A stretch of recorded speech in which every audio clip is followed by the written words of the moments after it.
کرامتیں سناؤں گا بھی نہیں آپ.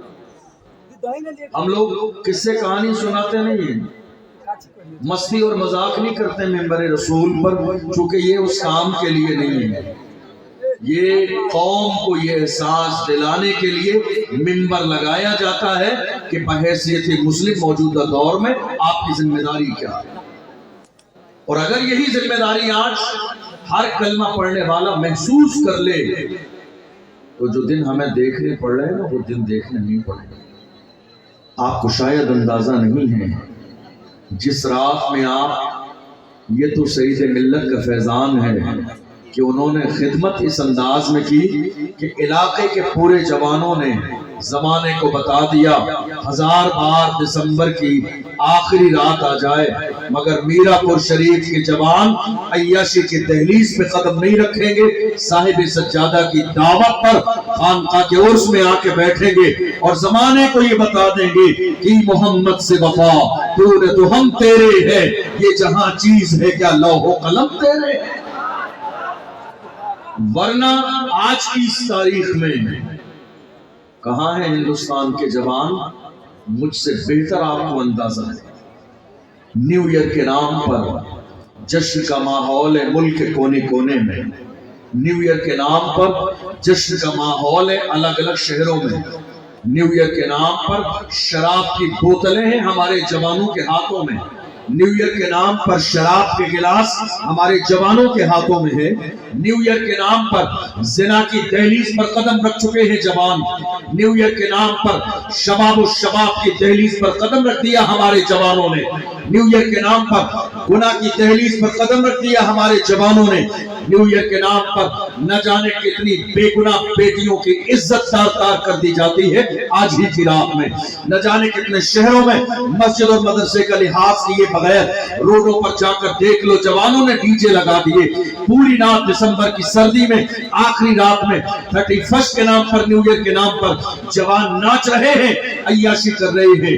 میں ان جوانوں سے پوچھنا چاہتا ہوں آپ جشن منا رہے ہیں, مجھے بتاؤ دنیا کی ہر قوم جشن مناتی ہے, جشن آپ بھی منا رہے ہیں, لیکن مجھے بتائیے جشن منایا کب جاتا ہے اور اصول کے مطابق جشن منانے کا موقع کب ہوتا ہے؟ دراصل اصول کے مطابق بات یہ ہے کہ دنیا کا کوئی انسان پہلے مشن متعین کرتا ہے, اس مشن پر کام کرتا ہے اور جب وہ مشن سکسیسفل ہو جاتا ہے تو اسی مشن کی کامیابی پر جو سیلیبریشن کیا جاتا ہے جشن اس کو کہتے ہیں. مطلب کیا ہوا؟ جشن کا پہلا نمبر نہیں ہے, جشن کا نمبر دوسرا ہے, مشن کا نمبر پہلا ہے. مگر افسوس دنیا کی ہر قوم کا مشن بھی ہے, اس کے بعد دنیا جشن مناتی ہے.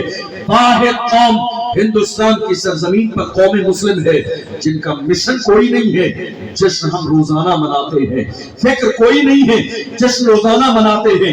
پلاننگ کوئی نہیں ہے, پلاننگ کوئی نہیں ہے, منصوبہ کوئی نہیں ہے, تیاری کوئی نہیں ہے, ارادہ کوئی نہیں ہے, محنت کوئی نہیں ہے, لیکن جشن ہم ہر دن منا رہے ہیں. یاد رکھیے گا یہ جشن تھوڑی دیر کا ختم ہو جائے گا, مگر آپ جب دنیا سے جائیں گے تو زندگی کے ہر لمحے کا اللہ کی بارگاہ میں جواب دینا ہے.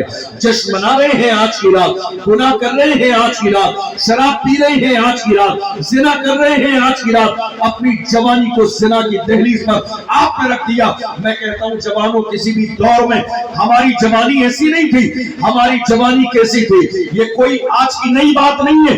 ہر زمانے میں دنیا نے ہمارے جوانوں کے سامنے شراب بھی پیش کی ہے, شباب بھی پیش کی, لڑکیاں بھی پیش کی ہیں. زنا کے دروازے میری قوم کے جوانوں کے لیے کھول دیے, مگر یہ محمد عربی کے غلام تھے جنہوں نے ہر زمانے میں شراب و شباب کو پیر سے ٹھوکر مار کے کہا اپنا سب کچھ گنبد خضرا کل بھی تھا اور آج بھی ہے, میرے نبی سے میرا رشتہ کل بھی تھا اور آج بھی ہے. بتلا دو گستاخ نبی کو غیرت مومن زندہ ہے, ان پہ مر مٹنے کا جذبہ کل بھی تھا اور آج بھی ہے. محمد عربی کے غلاموں کا انداز ہر زمانے میں ایسا رہا ہے. کہاں ہیں آج ہمارے جوان, کہاں ہیں ہماری بیٹیاں, کہاں ہیں ہمارے لوگ جوان؟ میں اگر جوانوں پہ آج کی رات گفتگو کروں نیو ایئر کے نام پر ملک کے کونے کونے میں